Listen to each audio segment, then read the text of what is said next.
Hi everyone, welcome to your 3D shape lesson. Yesterday you were working on 2D shape, yesterday and now today you were working on 3D. All right, so 3D is like actually having the object with you. 2D is just a shape on a piece of paper. 3D is like an actual thing, okay? So we're gonna get into it and I'm gonna show you. I know lots of you have done this in the past, so it's probably just a review, but this is just gonna be a quick mini lesson and then I'll show you how to do your work for today.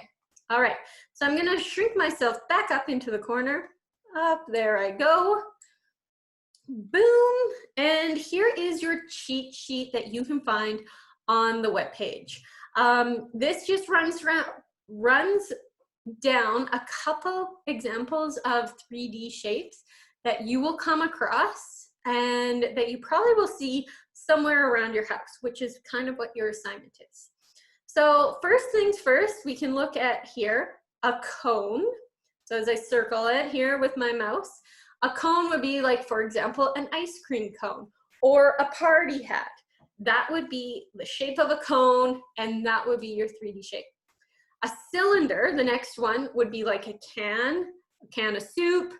My plant holder here is in a cylinder shape. It has the circle, but it's all round. Sphere, easy one, that would be like a ball, basketball, anything like that. Then if we go to the second row here, a cube, a dice, an ice cube, anything like that, that's a cube. With a cube though, remember, all the sides have to be the exact same.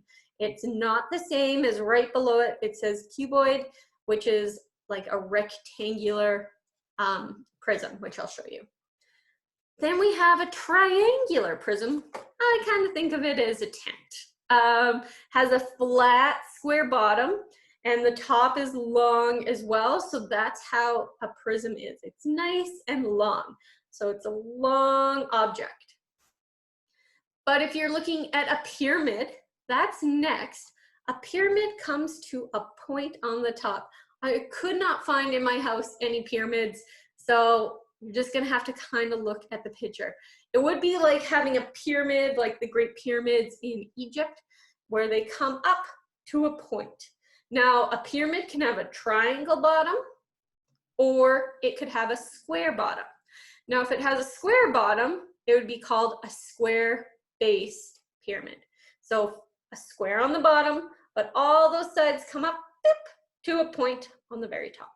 Okay, so those are your pyramids. There's a point at the top. Then you have your cuboid, which we can also look at this box. It can be also called a rectangular prism. It's a long rectangle on the base and the object is long. This one doesn't come to a point, so it's not a pyramid. Okay, and then there's another example of a hexagonal prism.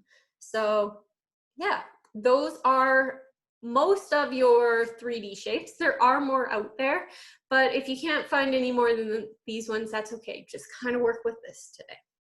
The next thing you need to know is the parts of those 3D shapes.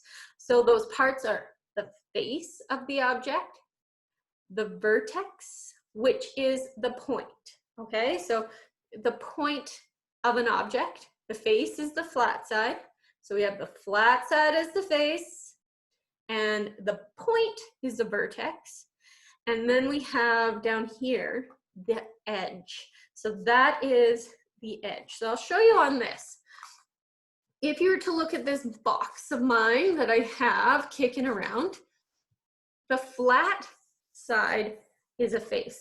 So I have a rectangle face and a square face. There's two different shapes for mine. Then if I'm looking at the vertex, that's the little corners here. So right there, these little corners, okay? And your final one is the edge. So if you were thinking you were walking along and you were about to fall off, you'd fall off the edge, okay? So the edge is that part. Now, I'm gonna bring you back so you can see me full screen. There I am. And I'm gonna run through your work. So your task today is to find 5 objects in your house that are 3D shapes. So you need to find 5. You have to count the edges, you have to count the faces and the vertices, so the vertex, okay? You have to count all of them, and then you also have to tell me what 2D shapes you do see in that object. So we're gonna use this box to do a little example, and this is how you're gonna set up your work. So you have your object, which is your box. Then you're gonna look at the sides right here. So if I were to take this box and I'm going to count all the sides, it would have 1.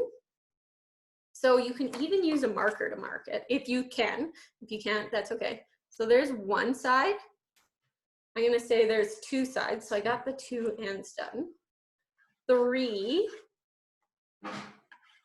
4, 5, 6.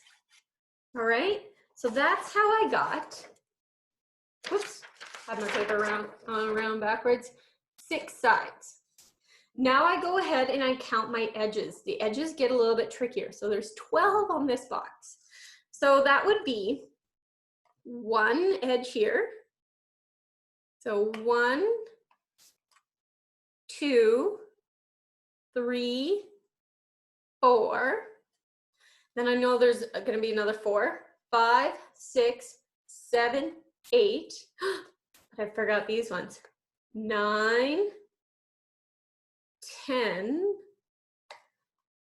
11, and on the back side, 12. So that's 12 edges. I keep holding it up backwards. 12 edges.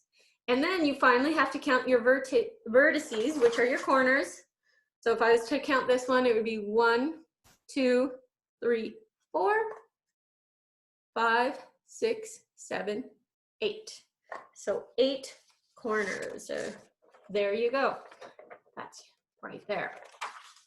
Now you also have to draw the 2D shapes. So in this box, I have a square, rectangle, or you can call them quadrilaterals.